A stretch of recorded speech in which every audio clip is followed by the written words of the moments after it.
अरे बच्चों, आप कैसे हैं? उम्मीद कर रहे हैं आप अच्छे होंगे और अच्छे से पढ़ाई भी कर रहे होंगे, क्योंकि आपका बोर्ड पेपर बहुत नजदीक आ गया है। कुछ ही दिन बोर्ड पेपर में आपके बचे हुए हैं, इसलिए मैं आपके लिए लेकर के आया हूं पहला पेपर जो 24 तारीख को हिंदी होगा। उस पेपर के लिए लेकर के आया हूं आपको हिंदी का महत्वपूर्ण क्वेश्चन। और मैं आपको बता दूं, आप सबको पता होगा कि सबसे पहले अगर 20 नंबर का जो बहुविकल्पी प्रश्न होगा, वो बहुविकल्पी प्रश्न जो होगा आपको उसको करना होगा, तो आपको 20 नंबर मिलेगा और उसको OMR शीट से में भरना होगा। आपको उसको कॉपी में लिखना नहीं होता है। और उसमें रस, छंद, अलंकार, संधि, समास, वो सब चीजें रहता है, उपसर्ग, प्रत्यय, सब चीज रहता है। और रचना से लेकर के और जो भी कवि या लेखक का नाम लिखा रहता है वो सब चीज रहता है। और आज मैं आपके लिए वही 20 नंबर का बहुविकल्पी प्रश्न लेकर के आया हूं, जिसमें रस, छंद, अलंकार से संबंधित या समास, संधि सबसे संबंधित इसमें क्वेश्चन होगा।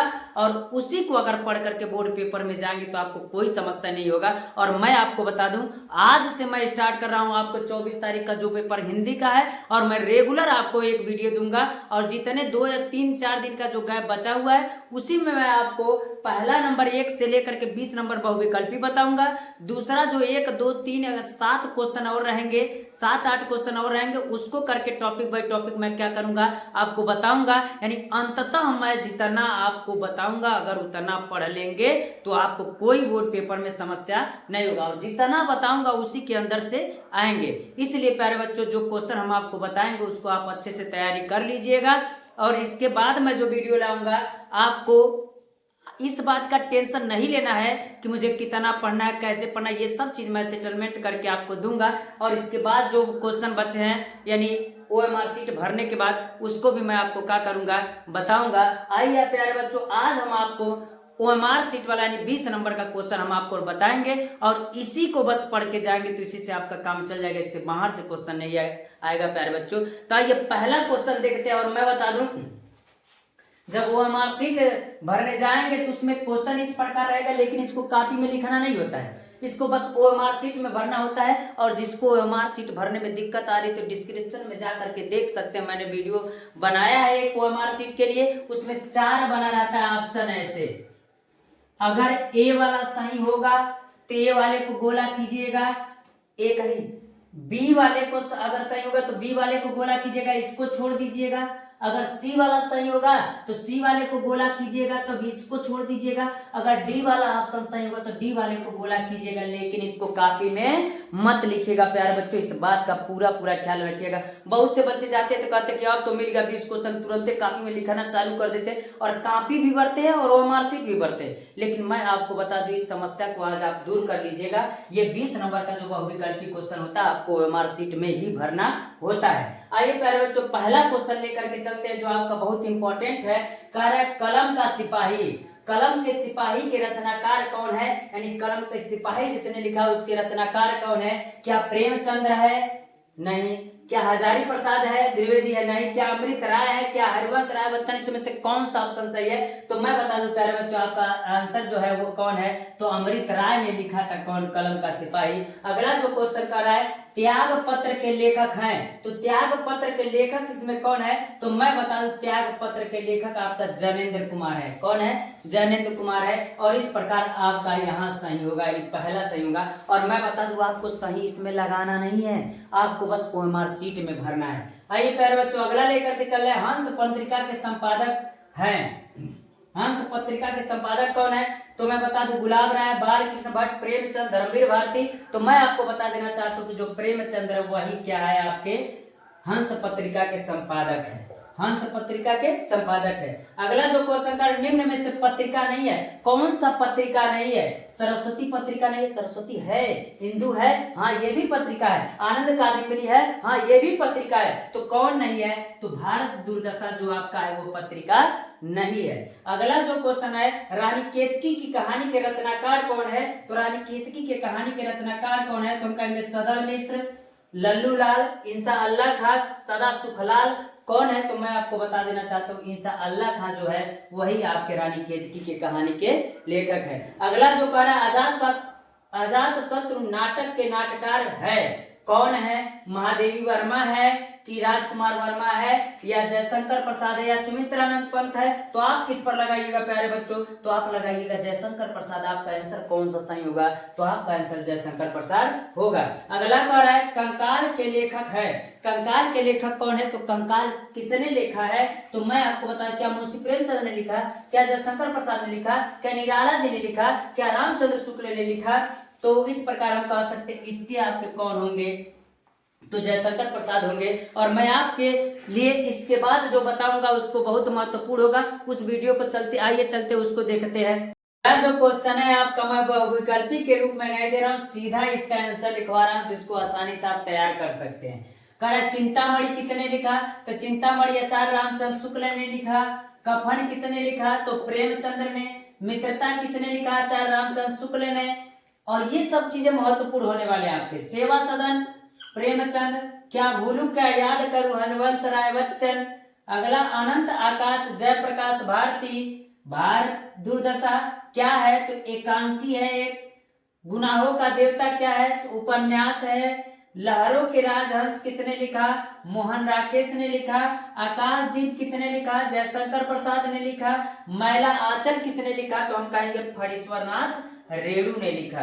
अगला कारण नीड़ का निर्माण। तो नीड़ का निर्माण क्या है? तो एक आत्मकथा है। ध्रुव स्वामिनी किसने लिखा? तो जयशंकर प्रसाद ने लिखा था। अगला कह रहा है रस मीमांस किसने लिखा? तो रामचंद्र शुक्ल ने लिखा था। तितली किसने तितली क्या है? तो हम कहेंगे तितली उपन्यास। और लिखा किसने है? जयशंकर प्रसाद ने। साहित्य और कला किसने? तो भगवत शरण उपाध्याय ने। पूस की रात। तो पूस की रात मुंशी प्रेमचंद्र ने लिखा था। तो पूस की रात मुंशी प्रेमचंद्र होगा। गोदान। तो गोदान भी क्या होगा? प्रेमचंद्र होगा। नीड़ का निर्माण किसने लिखा है? हरिवंश राय बच्चन। परीक्षा गुरु क्या है? तो एक उपन्यास है परीक्षा गुरु। अगला कर है बाण भट्ट की आत्मकथा किसने लिखा? आचार्य हजारी प्रसाद द्विवेदी। बाण भट्ट की आत्मकथा आचार्य हजारी प्रसाद द्विवेदी। चलो चांद पर चले जयप्रकाश भारती। अगला जो है माटी की मूर्ति। माटी की मूर्ति जो है राम वृक्ष बेनीपुरी है। तो हम कहेंगे मेरी असफलता है। तो गुलाब राय। अगला करा आवारा मसीहा विष्णु प्रभाकर है। चिंतामणि रामचंद्र शुक्ल जी हैं। और लहरों के राजहंस रिवीजन हो गया, यहाँ भी है। तो इसके लेखक कौन है? तो हम कहेंगे मोहन राकेश है। अगला जो कह रहा है उसी गद्य का ही भाग ये भी है। तो कह रहा है अतीत के चलचित्र। तो अतीत के चलचित्र के कौन है रचयिता? तो हम कहेंगे लेखक कौन? महादेवी वर्मा है। अनामदास का पोथा हजारी प्रसाद द्विवेदी। अनामदास के पोथा हजारी प्रसाद द्विवेदी। अर्धनारीश्वर ये बहुत इंपॉर्टेंट होता है। अर्धनारीश्वर रामधारी सिंह दिनकर। अगला करा इंदुमती किशोरीलाल गोस्वामी। इंद्रजाल जयशंकर प्रसाद। उजलियार रामधारी सिंह दिनकर। कंकाल ये भी इंपॉर्टेंट है जयशंकर प्रसाद। एक घूट जयशंकर प्रसाद। कमायनी जयशंकर प्रसाद। ये सब महत्वपूर्ण है, इसको पढ़िएगा जरूर आप। खून के छींटे भगवत शरण उपाध्याय। ठूठा आम भगवत शरण उपाध्याय। नासकेतोपाख्यान सदल मिश्र। परीक्षा गुरु के कौन है? लाला श्रीनिवास दास परीक्षा गुरु के हैं। बिखरे पन्ने पदुमलाल पुन्नालाल बख्शी। सागर की लहरों पर भगवत शरण उपाध्याय। सूरज का सातवां घोड़ा धर्मवीर भारती। हिमालय की पुकार जयप्रकाश भारती। प्रमुख पत्रिकाएं कुछ है जो मैं आपको बता रहा हूं, अगर पत्रिकाएं से पूछेगा तो यही पूछेगा। कादम्बिनी किसने लिखा? राजेंद्र अवस्थी। हंस किसने लिखा? प्रेमचंद। मर्यादा संपूर्णानंद प्रेमचंद्र शुक्ल। धर्मयुग धर्मवीर भारती। नागरी प्रचारी पत्रिका के कौन है? तो हम कहेंगे रामचंद्र शुक्ल जी है। इस प्रकार इतना क्वेश्चन जब आपका लगभग 50 से 51 क्वेश्चन हुआ, ये गद्य से है। इसको पढ़ लेंगे तो इससे बाहर से क्वेश्चन नहीं आएंगे। अब प्यारे बच्चों मैं आपको दूंगा जो महत्वपूर्ण होंगे वो पद्य से होगा। इतना इसको देख लीजिएगा प्यारे बच्चों। जिसका अगला भाग है वो आपका पद्य से होगा, जिसमें कवि का नाम लिखना होगा, रचना दिया होगा और कवि का नाम आपको लिखना होगा। तो आइए देखते हैं कि पहला क्या कह रहा है। तो पहला अगर हम कह दें ये कवि, ये रचना होगा और इधर क्या होंगे? रचनाकार होंगे।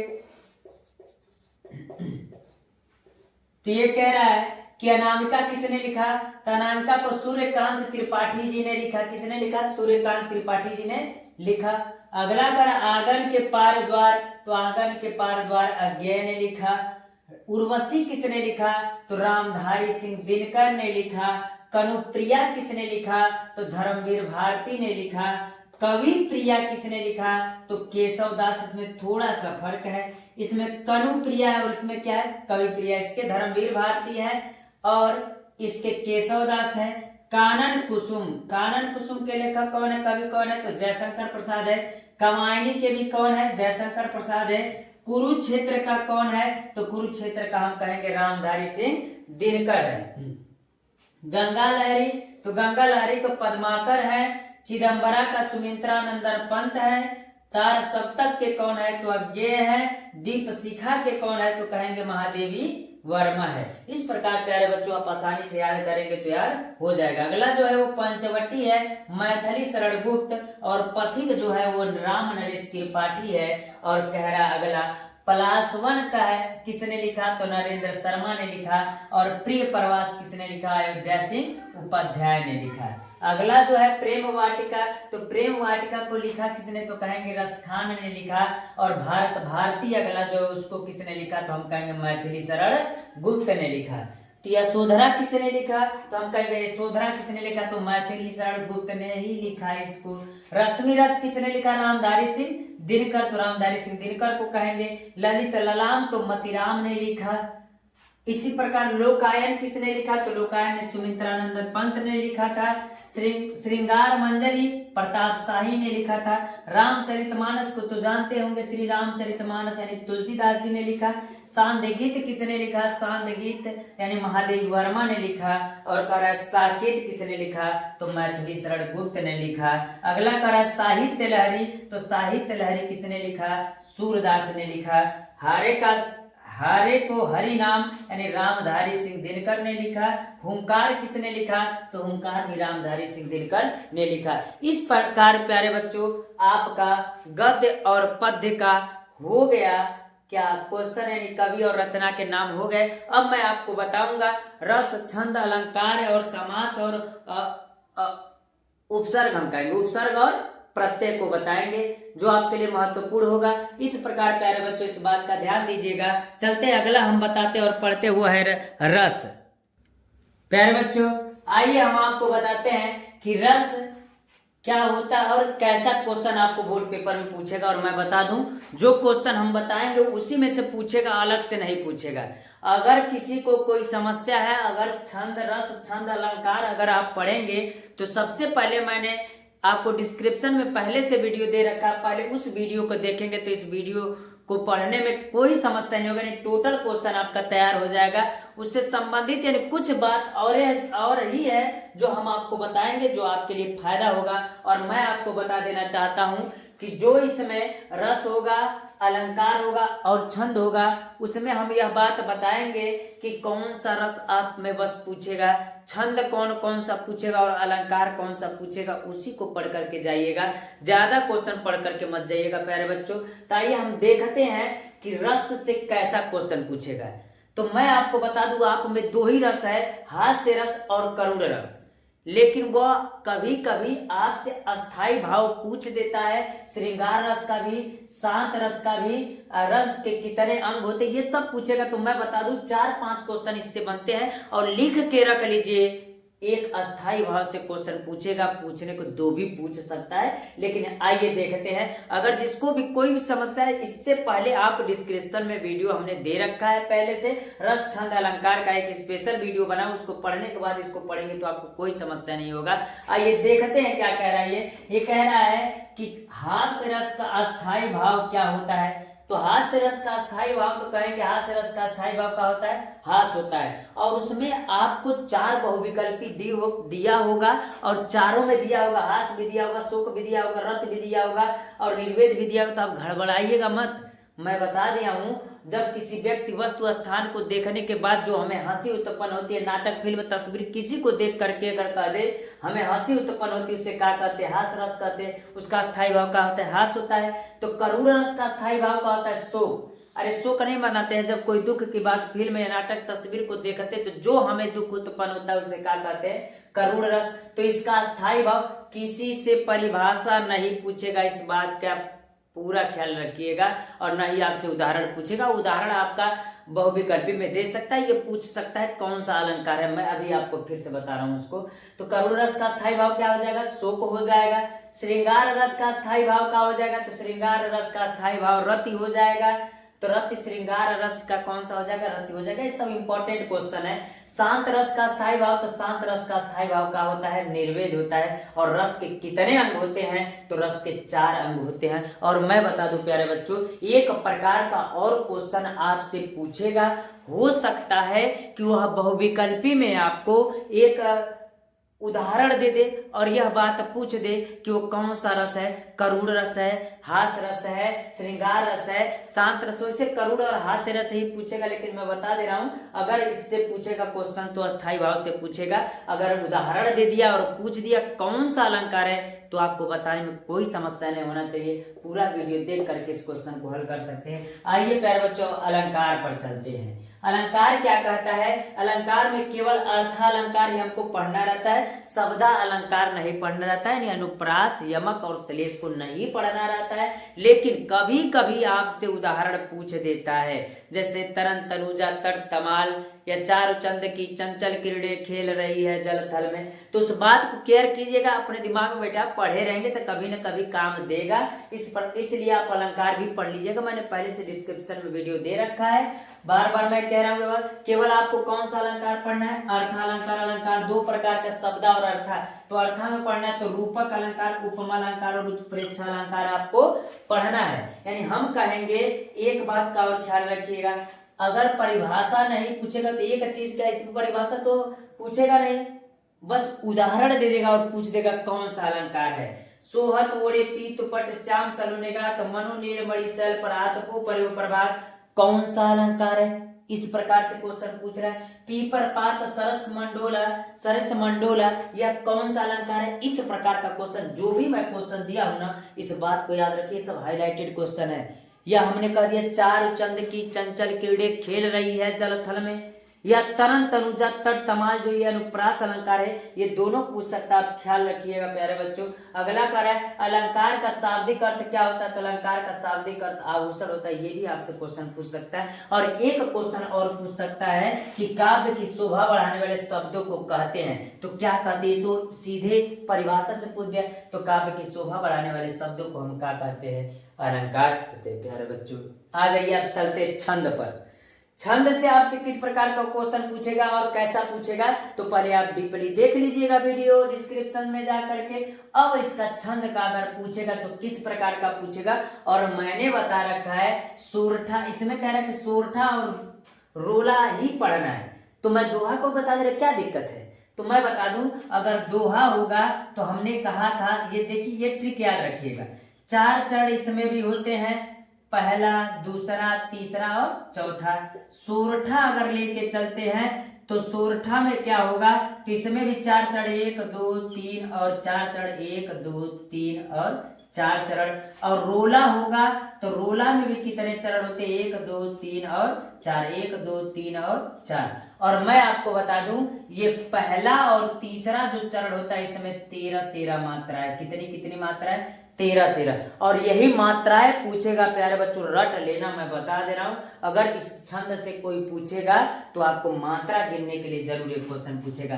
तो दोहा किसे कहते? जब पहले और तीसरे चरण में 13 मात्राएं और दूसरे और चौथे चरण में 11 मात्राएं होती हैं तो उसे क्या कहते हैं? दोहा कहते हैं। और दोहा जस्ट किसका उल्टा होता है? सोरठा किसका उल्टा होता है? तो सोरठा जस्ट दोहा का उल्टा होता है। यानी इसके पहले और तीसरे चरण में कितनी मात्राएं? 11 मात्राएं, और दूसरे और चौथे चरण में हम कहेंगे तो कितनी मात्राएं? 13 मात्राएं होती है। और मैं आपको एक बात और बता देना चाहता हूं प्यारे बच्चों, अगर रोला पूछेगा तो रोला के सभी चरणों में, यानी चारों चरणों में कितनी मात्राएं होती है? तो हम कहेंगे चारों में, तो हम कहेंगे कितने होते हैं? 24 मात्राएं होती हैं। 24 मात्राएं होती है। इस प्रकार आगे चलते अगर क्वेश्चन इससे पूछेगा तो कैसे पूछेगा? तो कह रहा है सोरठा एक छंद है, अर्ध सममात्रिक छंद है।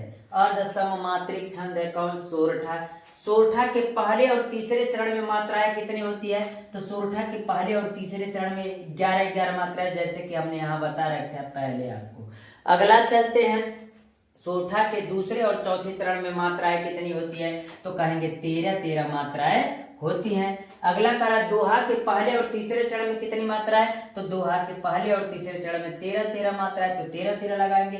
दोहा के दूसरे और चौथे चरण में तो कितनी कितनी मात्रा है? 11-11 मात्रा है, तो आप इसको लगा सकते हैं कितना? 11-11 मात्रा है। रोला के प्रत्येक चरण में कितनी कितनी मात्रा है? 24 मात्रा है। रोला छंद में कुल कितने चरण होते? 4 चरण होते। घुमा फिरा के जो भी क्वेश्चन आपसे पूछ रहा है उसी में से पूछ रहा है। इस प्रकार आपका इससे यानी रस, छंद और अलंकार से क्वेश्चन हो गया। अगला जो टॉपिक आपको मैं बताने जा रहा हूं वह आपका है उपसर्ग और प्रत्यय है, जो इस प्रकार होगा, और उसको भी पढ़ेंगे तो आपको आसानी से समझ में आ जाएगा प्यारे बच्चों। जो क्वेश्चन आपका है वह उपसर्ग से रहेगा, और उपसर्ग को करेंगे तो आपको 1 नंबर मिलेगा। और मैं आज इस उपसर्ग को आपको तैयार करा दूंगा बच्चों। अब जरा ध्यान से देखिएगा, अगर हम कहें उपसर्ग क्या होता है तो हम कहेंगे उपसर्ग जो होता है वह आपका होता है कि उपसर्ग उस वर्ण या वर्ण समूह को कहते हैं जिसको शब्दों के आरंभ में जोड़ करके, यानी किसी शब्द के प्रारंभ में जोड़ करके एक नए शब्द बनाए जाते हैं, तो उसको क्या कहते हैं? उपसर्ग कहते हैं। तो मतलब ये है कि अगर हम कहेंगे कि उपसर्ग से आएगा तो किस प्रकार क्वेश्चन आएगा, आज हम आपको उसको क्लियर कराएंगे।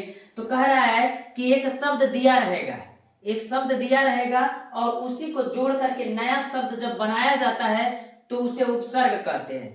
तो नया शब्द जोड़ा कहाँ जाता है मैं उसको बता रहा हूँ। अगर वह आगे जोड़ करके, आरंभ में जोड़ करके बनाया जाएगा तो उसे हम क्या कहते हैं? उपसर्ग कहते हैं। और एक चीज और होता है जो प्रत्यय कहते हैं। तो प्रत्यय जो होता है वो पीछे जोड़ करके नया शब्द एक बनाया जाता है, उसे प्रत्यय कहते हैं। लेकिन प्रत्यय से आपको क्वेश्चन पूछेगा नहीं, बस उपसर्ग से पूछेगा, लेकिन मैं प्रत्यय भी आपको क्या करूंगा? बता दूंगा। आइए प्यारे बच्चों देखते हैं, जैसे अगर हम कहे कि अधि है, अगर अधि शब्द है तो अधि से जोड़ करके कौन से शब्द बनाए जा सकते हैं? तो अधि है, तो अगर बताइए अधि किसी शब्द के आगे जुड़ेगा तो कैसे बनेगा? तो हम कहेंगे अधिक बन जाएगा। क्या बनेगा? अधिक बन जाएगा। और क्या कह सकते हैं? अधिकार बन जाएगा। समझ रहे? तो आप बताइए आगे जुड़ा कि नहीं जुड़ा शब्द? तो आगे जुड़ा तो हम कहेंगे अगर इससे कोई शब्द बनेगा तो क्या बनेगा? अधि बने, अधिक से अधिक हो जाएगा। अगला अगर कहे तो अधिकार हो जाएगा। और अन्य भी शब्द हो सकते हैं, लेकिन हम ये बात कहेंगे अन्य भी शब्द हो सकते हैं, लेकिन उस स्थिति में हम उसको कैसे जोड़ेंगे इस बात का ध्यान रखिएगा। तो हम कहेंगे अधि से आपको शब्द बनाने के लिए नहीं देगा, अधि आगे जुड़ा रहेगा तो हम बता दें आपको। अब अगर मान लीजिए अधिक, अब बहुविकल्पी हो गया ना, पूरा पहले लिखने के लिए आता था 3 नंबर में, लेकिन अब बहुविकल्पी हो गया। तो बहुविकल्पी हो गया तो आसान ये हो गया है कि उस समय आपको लिखना नहीं होगा। मान लीजिए अधिक दे देगा, अधिक दे देगा और कहेगा अधिक में बताइए कौन सा उपसर्ग है, तो कौन बच्चा नहीं बता पाएगा कि सर इसमें अधि है। क्या है? अधि है। और इसमें कई चीजें आपको दे देगा, मान लीजिए अधि दे देगा और ऑप्शन में दे देगा अभी दे देगा, और फिर से उप दे देगा और अप दे देगा। तो आप बताइए कौन सा सही होगा? तो अधि सही है ना अधिक में। तो इतनी बात को आप समझ सकते हैं कि कौन सा है। तो अधिक है तो इसमें उपसर्ग कौन सा? अधि है। तो अधि से अधिक बन गया और कभी लिखने को नहीं आएगा, इस बात का ध्यान दीजिएगा। अगला जो का है अनु, तो अनु से क्या हो जाएगा? अनुशासन हो जाएगा। और क्या कह सकते हैं हम?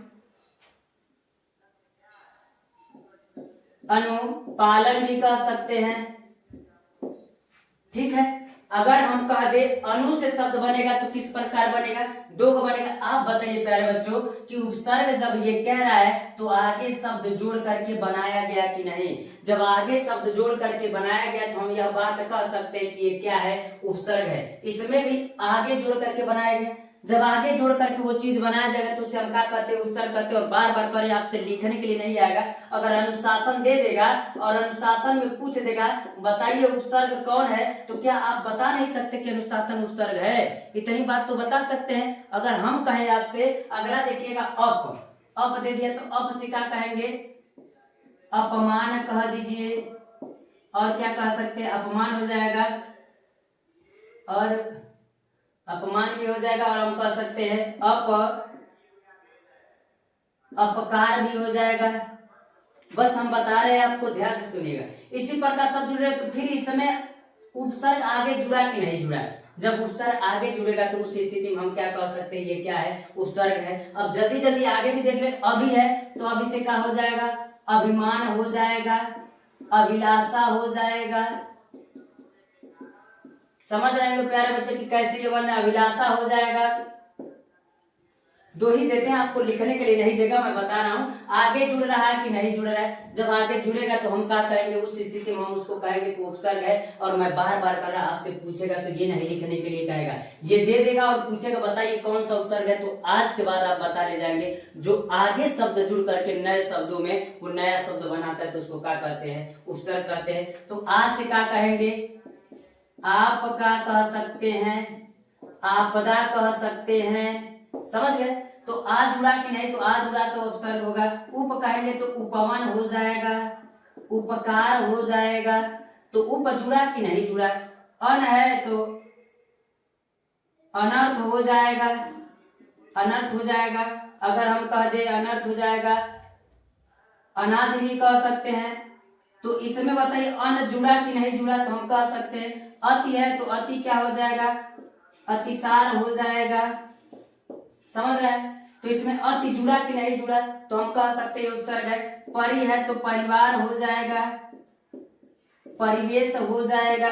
समझ रहे हैं। तो परि जुड़ रहा है तो वो क्या है आपका, तो कहेंगे प्यारे बच्चों की वो क्या है, उपसर्ग है। वी कह रहा है तो वी से हो जाएगा विश्वास हो जाएगा। समझ गए। अगर हम कह दे वी से और शब्द बताए, विनोद हो जाएगा।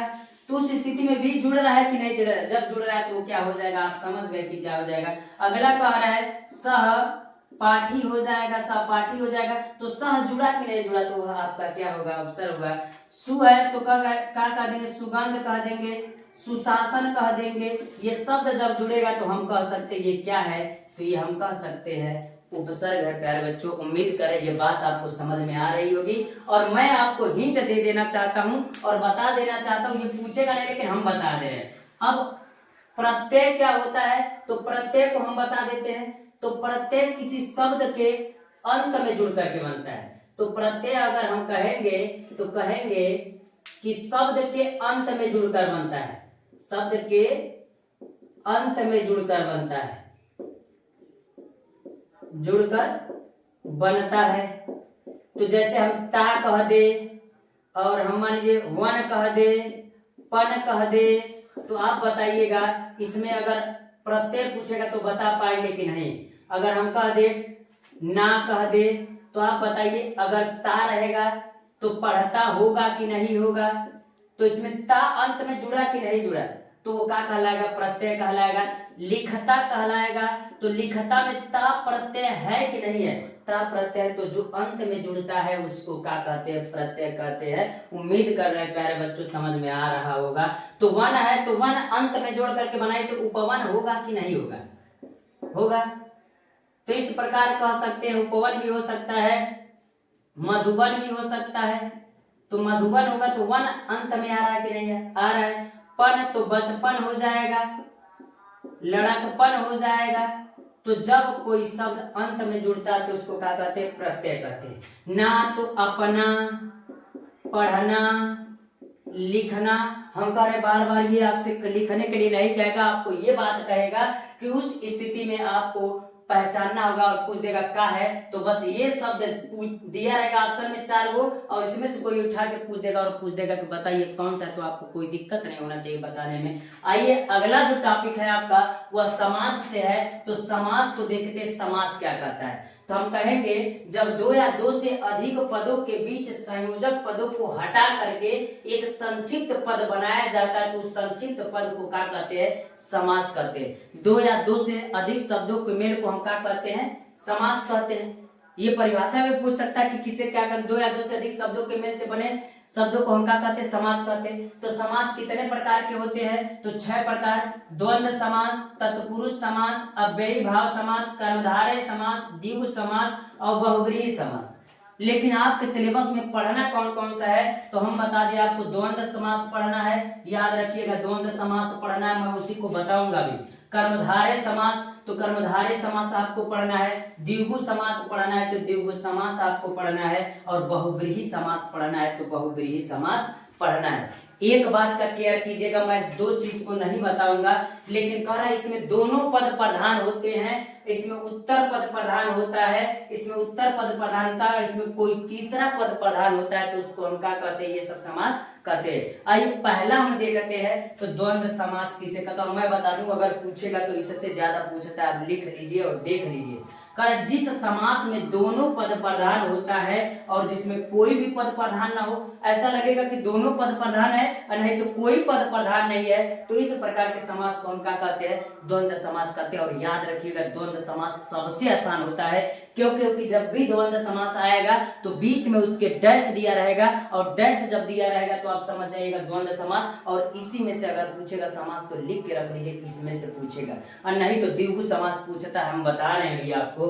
तो अगर हानि और लाभ है तो इसका समास होगा, तो बताए क्या होगा, तो हम कहेंगे हानि और लाभ होगा, हानि और लाभ होगा। तो हम आपको बता देना चाहते हैं तो डैश के जगह पर और आया कि नहीं आया, जब डैश जहां पर रहेगा तो वो द्वंद्व समास होगा, और उसमें आप का जोड़ेंगे, अर जोड़ेंगे। माता पिता, तो माता और पिता, तो और जुड़ा कि नहीं जुड़ा, किस समास में, द्वंद्व समास में। चाचा चाची, तो चाचा और चाची कह सकते हैं।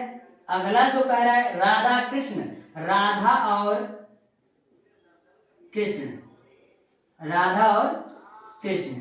अगर हम कहें आपसे भाई बहन, तो भाई और बहन, तो इस स्थिति में और जोड़ करके बस बनाया जाता है। और मैं आपको बता दूं ऐसा दे सकता और पूछ देगा बताइए कौन सा समास है, तो हम कहेंगे भाई और बहन। रुपया और पैसा है तो रुपया और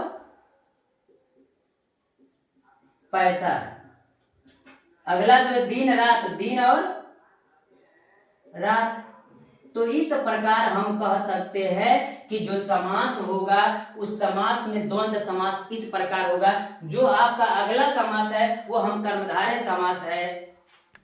अगला है जो आपका वो बहुव्रीहि समास है, यानी द्वंद्व समास तो समझ ही गए।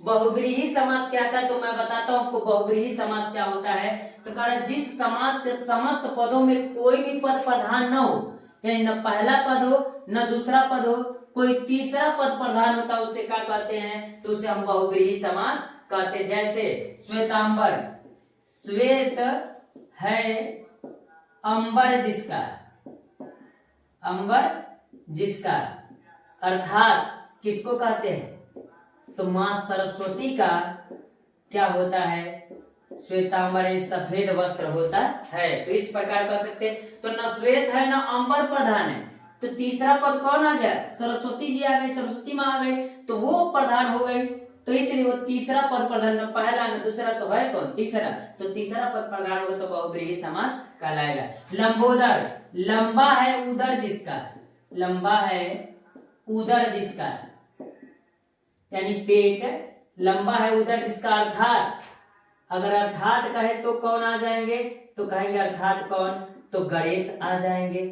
इस प्रकार हम कहेंगे कि न लंबा है न उदर प्रधान है, कौन है, तीसरा पद प्रधान है। नीलकंठ, नीला है जिसका कंठ, नीला है जिसका कंठ, तो वो क्या कहलाएगा, अर्थात कौन, तो अर्थात महादेव, यानी कौन, शंकर जी।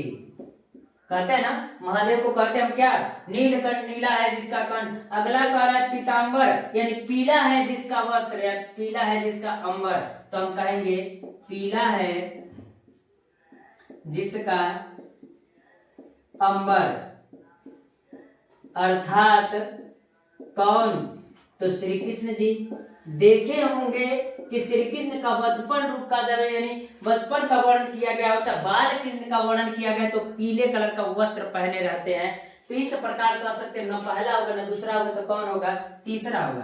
कर्मधारय समास में आ जाइए। कर्मधारय समास में उत्तर पद प्रधान यानी दूसरा पद प्रधान होता है, इसका पहला पद विशेषण और दूसरा पद क्या होता है, विशेष से होता है। तो शब्द धर्म यानी सत्य है जो धर्म, सत्य है जो धर्म, तो उसे क्या कहेंगे, सद्धर्म कहेंगे।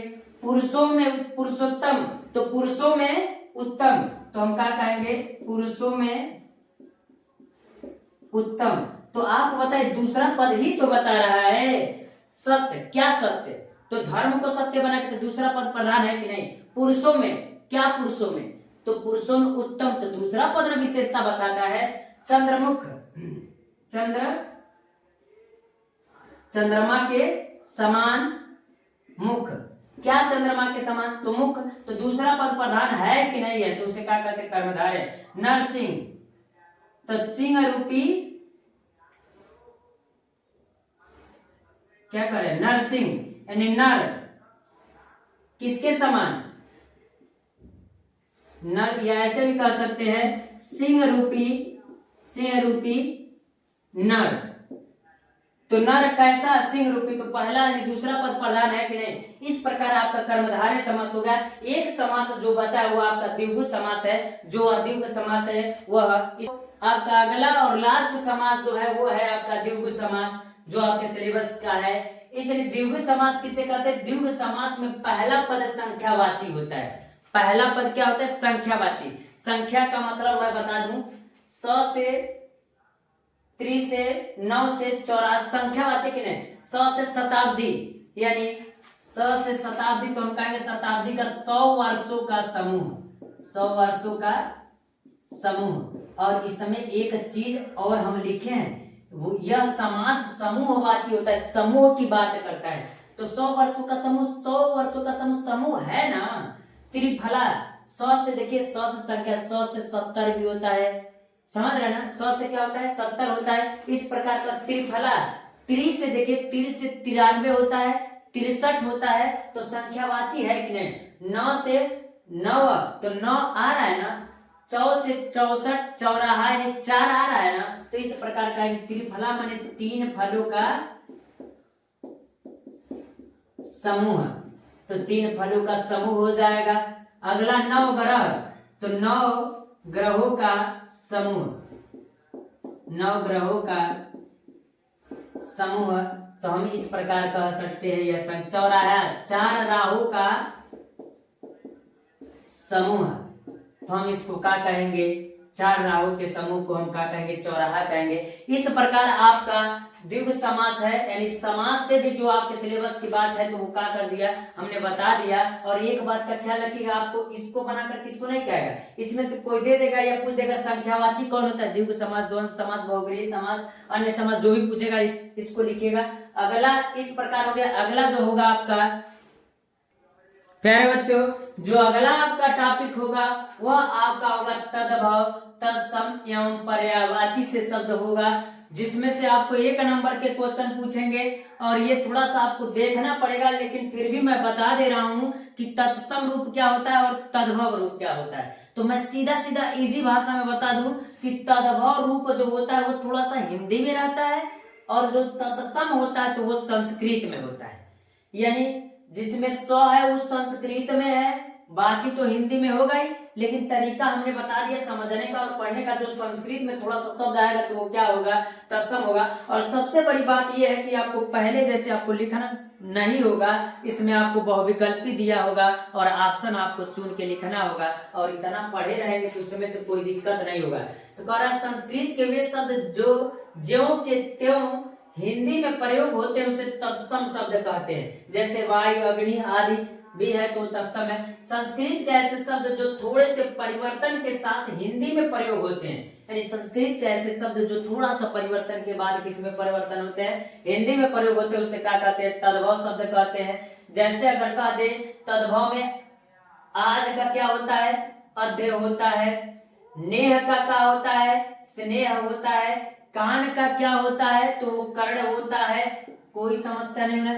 दही का क्या होता है, दधि होता है, और क्या होता है, तत्सम। तो दही थोड़ा सा हिंदी जैसा तो लग ही रहा है, उसका दधि होता है, रात का क्या होता है, रात्रि होता है, और आग जो आपको हिंदी में दिख रहा है, तो जाहिर सी बात है आपके मन में अगर बात चल रही हो संस्कृत में लिखने का, तो आपका चल रहा होगा किस में, तो हम कहेंगे वो आपका चल रहा होगा अग्नि, यानी आग है तो उसको क्या कहेंगे, अग्नि कहेंगे। उस स्थिति में हम कह सकते हैं कि आग का क्या हो जाएगा, अग्नि हो जाएगा, और सांप का क्या हो जाएगा, तो सांप का सर्प हो जाएगा, और कलेश का क्या हो जाएगा, क्लेश हो जाएगा, और सावन का श्रावण हो जाएगा, अक्षर का अक्षर हो जाएगा। इस प्रकार तो आप देख सकते हैं। कपड़ा का क्या हो जाएगा, कपड़ा का करपट हो जाएगा। तो इसको आसानी से, कपड़ा इंपॉर्टेंट है, कपड़ा का क्या होता है, करपट होता है। अगला जो कह रहा है घर का, तो घर का आपका गृह होता है, तो घर हिंदी नहीं लग रहा है क्या, तो उसका अगर संस्कृत में देखें तो गृह होगा। आंसू जो होता है, आंसू का अगर कहे हिंदी में तो क्या होता है, तो संस्कृत में अश्रु होता है। दूध का क्या होता है, दुग्ध होता है। फूल का क्या होता है, पुष्प होता है। सात का सप्त होता है। गेहूं का याद रखिएगा गोधम होता है। अगर कंधा का कहे स्कंद होता है, और हाथ का क्या होता है, हस्त होता है। मानस अगर कहेगा तो मानस का क्या होता है, मनुष्य होता है। अगर आम का कहे तो आम का आम्र होता है, और मौत का अगर कहे तत्समय संस्कृत कहे तो क्या होगा, मृत्यु होगा। और चरण का कहे तो चरण हो जाएगा। इस प्रकार आप आसानी से तद्भव शब्दों को देख सकते हैं, और ये इंपॉर्टेंट टॉपिक हमने आपको बता दिया, और अपने इच्छा अनुसार आप क्या कर लीजिएगा, देख लीजिएगा। करेक्ट। पर्यायवाची शब्द किससे, अगला जो टॉपिक होगा वो आपका पर्यायवाची से होगा। तो जो पर्यायवाची शब्द होगा उसको आप देखिएगा, पर्यायवाची कैसे होगा, जो शब्द अर्थ की दृष्टि से समान होते हैं, अर्थ के दृष्टि से, शब्दों के दृष्टि से नहीं, उसका अर्थ निकलेगा, तो अर्थों की दृष्टि से अगर समान होते हैं तो उसे क्या कहते हैं, पर्यायवाची शब्द कहते हैं। अगर कहें पहला, हम दो चार लिख के बता दे रहे हैं, और मैं बता रहा हूं इसीलिए तीनों को जोड़ करके एक नंबर बनाया है, क्योंकि इससे बहुविकल्पी का बहुत कम क्वेश्चन बनता है। संस्कृत से, तत्सम, तद्भव से आपसे पूछ सकता है, इसको देखिएगा। ऐसे में से रेयर केस में पूछता है, लेकिन पूछ लेगा, इसलिए मैंने इंपॉर्टेंट टॉपिकों को इसमें बता दिया है, आसानी से पढ़ लीजिएगा। आप देखिएगा, आंख का क्या होता है, नयन होता है, लोचन होता है, चक्षु होता है, अच्छी माने आंख होता है, नेत्र माने भी क्या होता है, नेत्र माने भी आंख होता है, तो हम कह सकते हैं पर्यायवाची है। आग का क्या होगा, अग्नि होगा, अनल होगा, हुताशक होगा, पावक होगा, दहन होगा, ये सब किसका पर्यायवाची है, आग का। तो आकाश का क्या होगा, गगन होगा, नभ होगा, आसमान होगा, और अंबर होगा, तो हम कह सकते हैं किसका, आकाश का है। इंद्र का क्या होता है, तो इंद्र का महेंद्र, देवेंद्र, सुरेश, सुरपति, ये सब किसका है, इंद्र का है। उपवन का कहेंगे तो कानन, उद्यान, वाटिका, बाग भी कह सकते हैं, आपका किसका होगा, उपवन का होगा। कमल का क्या होगा, कमल का सरोज, पंकज, जलज, नीरज, इतना हो जाएगा। गौ का गाय, धेनु, पेशवनी, चंद्रमा का शशि, चांद, निशाचर, जल, पानी, नीर, सलील, वर, इतना होगा। और तालाब का क्या होगा, सर, सरोवर, जलाशय, तालाब होगा, आपका इतना होगा आपका। तो इस प्रकार प्यारे बच्चों हम कह सकते हैं आपका तत्सम तद्भव क्या हो गया, कंप्लीट हो गया। और सर्वनाम के रूप में तदयुष्मद को आप देख लीजिएगा, उससे 1-2 नंबर का क्वेश्चन पूछता है। और इस प्रकार हम कह सकते हैं प्यारे बच्चों आपका बहुविकल्पी का 20 नंबर आपका पूरा क्लियर हो गया, जो एक ही वीडियो में आपको सब व्यवस्थित मिल जाएगा। और जल्द ही मैं आपके लिए अगला वीडियो यानी 20 के बाद जो 21वां नंबर यानी 1 नंबर वाला जो क्वेश्चन होगा वो आपका गद्य और पद्य से होगा, एक वीडियो उसका बनाएंगे, तो उसमें कुछ भाग देंगे। और आपको बोर्ड पेपर देने में इसमें कोई समस्या नहीं होगा, यानी मैं उतना पूरा 24 तारीख से पहले मैं आपको 22 तारीख तक अंततः पूरा कंप्लीट करके विद सॉल्यूशन मैं क्या करूंगा आपको दूंगा, जो आपके बोर्ड पेपर में कोई समस्या नहीं होगा। इस प्रकार इस क्वेश्चन को आप कर सकते हैं और पूरी बात को क्या कर सकते हैं, लिख सकते हैं। और जितने भी क्वेश्चन दिए सब हाईलाइटेड एंड इंपॉर्टेंट क्वेश्चन है, इसलिए प्यारे बच्चों इस वीडियो को देखिएगा और तैयारी कीजिएगा। और मैं कह रहा हूँ आपको अपने पेपर की टेंशन लेने की जरूरत नहीं है, हम खुद आपके लिए टेंशन लेकर के आए जो है वो लेंगे और आपके लिए क्वेश्चन बनाएंगे। और अंततः तक पूरा मैं